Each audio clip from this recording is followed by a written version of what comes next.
Hi, Dysamic Dad here. If you enjoy this channel, please subscribe. It does help me out. I am feeling extra dysthymic tonight, so hooray life. But anyways, I'm doing a video on a term which I just stumbled upon for the first time today called dry begging.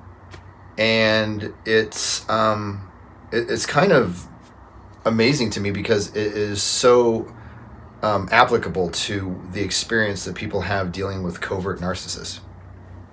So, as an example, say you and your covert narcissist are going to lunch, and you're in line and you're looking at what type of pizza you want and what you want to drink, and the narcissist says, "Wow, things have been so tight lately. I don't have any money on me right now because my finances have been such a mess, and it's been really it's been extra tough because I love pizza. Pizza is my favorite food, and it's made even worse because I haven't had anything to eat in like I think 24 hours, so my stomach just kind of hurts, and that's just it's just a sad situation that I'm in. That's all I wanted to share." And so then they're kind of like leaning in, maybe prompting, and so you naturally for many of us who haven't like dealt with these type of people before will say, "Hey, how about I get you a slice of pizza and whatever you want to drink." And the covert narcissist says, "Oh my gosh, thank you so much. I appreciate that. Okay, I want that pizza. I want that Coke. I want that side dish. And I want that dessert." And then off you go. And another example might be with a narcissist. You're hanging out with them, and the covert narcissist says, "God, this is kind of scary for me. This being at the end of the month because I have to pay rent tomorrow, and I don't know how I'm going to do it because I'm still $80 short, and I don't know how that happened because I've been budgeting all month, and I am really good at budgeting.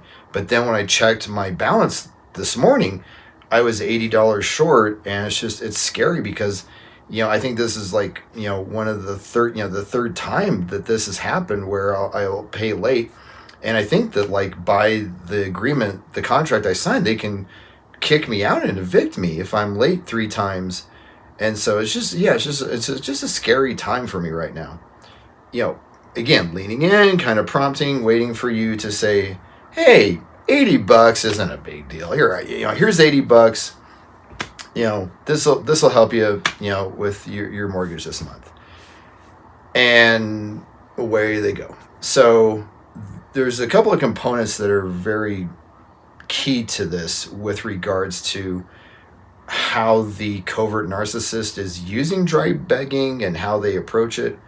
One is that one of the most ironic things for me with I think all narcissists, but it's more ironic with covert narcissists, is that they put on this air of, "Oh, the world is against me and nothing's ever my fault, but everything's bad. It's always happening to me, and I just have the worst luck, and I can't believe this because I'm such a good person, and all these horrible things happen to me day after day after day." So they'll spin that narrative, and then at the same time, you might be hanging out with them, and they'll like pat themselves on the shoulder and say, "You know what? I may not have a lot going for me, but I am self-sufficient." I mean, that is something that was really important to me growing up. And it's something that I've really valued as an adult, is to really make sure that I try to be as maximally self-sufficient as possible. So there's this weird thing with narcissists being self-sufficient, and given all the childhood trauma stuff, it kind of makes sense. But at the same time, with a covert narcissist, on one hand, they're patting themselves on the shoulder for being, quote, self-sufficient. But on the other hand, they're just perpetually talking about how all this horrible stuff is happening to them. And just, it's like, well, yeah, it's because you make bad choices all the time. But So that's one aspect. This is kind of this like ironic self-sufficiency, which goes hand in hand with the dry begging. And in the mind of the narcissist might be a reason why they just don't, or I should say one of the reasons why they don't come out and just say, hey, it's the end of the month. I'm kind of scared about my finances right now. Can I borrow $80 from you and I will pay you next paycheck, which is, a week from this Friday, next paycheck, I'll give you the $80 back. Or same thing with like the getting pizza at lunch. It's like, hey, you know what? I don't have the money on me right now, but I haven't had anything to eat in like 24 hours, 12 hours. How about, could you get me a slice of pizza and something to drink? Next time lunch is on me. I'll cover it, so we'll be even Steven and we'll be good. But the thing is, the narcissist, especially like the covert narcissist, you never hear them say either of those things. They never just come out and say, hey, can I have XYZ? And I especially not followed up by, I will pay you back. And so this is, kind of going into like the second part of this, where it's kind of the specific perspective, if you will, and way that the covert narcissist is using dry begging, is it allows them, at least in their minds, to escape any sense or duty towards reciprocity. And so when after you like buy the covert narcissist their pizza, say you're eating, you're having lunch, everything's good, and then the next week comes along and you guys are in the same place, same food court, it's lunchtime. This time the covert narcissist has their money. Oh my gosh, you forgot your wallet. And you say, hey, can I borrow $10 because I left my wallet and I haven't had anything to eat in like a day and I'm just, starving, and I just was wondering if I could borrow $10. And the narcissist will say, sorry, it's important that, the people I'm with are responsible, and I'm sorry you left your wallet, but I think next time you'll remember it, or something, something weird like that. And then when you of course, we'll go back and say, well, wait a minute. Last week you didn't have $10 for lunch and I bought you lunch. So I think that's only fair. And the narcissist will say, I never asked you to buy me lunch.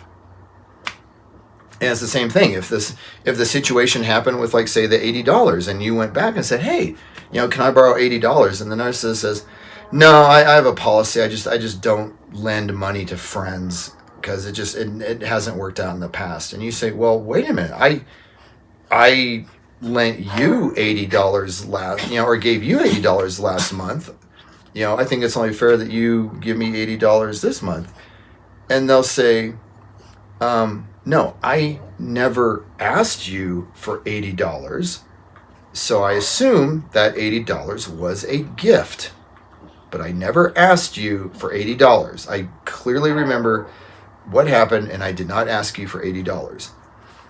And so, and if you can probably tell from the tone of my voice and stuff, I lived that experience for almost 4 years. Just a complete, almost loathing of reciprocity. Like, just the idea of reciprocity was offensive to my covert narcissist ex. And so whenever something would happen and she would need help, she would dry beg and put on a show and do the whole acting routine. And I mean, this is back before I knew what was going on. Of course, I would just jump in and be like, hey, it's taken care of, I've got it handled and stuff. And then, like, say a month later, I'm in a very similar situation and I would say, hey, can you help me out with this? She would say, oh, well, you got to go call someone else. I can't help you with that. And I'd be like, but I helped you out with this almost exact same situation last month. And her words would be, I never asked you for help. So, I mean, it's kind of amazing to me that I stayed as long as I did. But I didn't know what was going on at the time. But anyways, back to this. So this idea of dry begging, to kind of summarize, it is a way for the narcissist to delude themselves into thinking that they're still being self-sufficient because they never asked you directly for anything. And two, it is a way for them to completely avoid any and all type of reciprocity, because when you come back and say, hey, can you do the same for me like I did for you, that time, they will. And I mean, they will definitely come back to you and say, I never asked you for that. And in their mind, that makes all the difference in the world. So hopefully this video has been helpful. Thanks.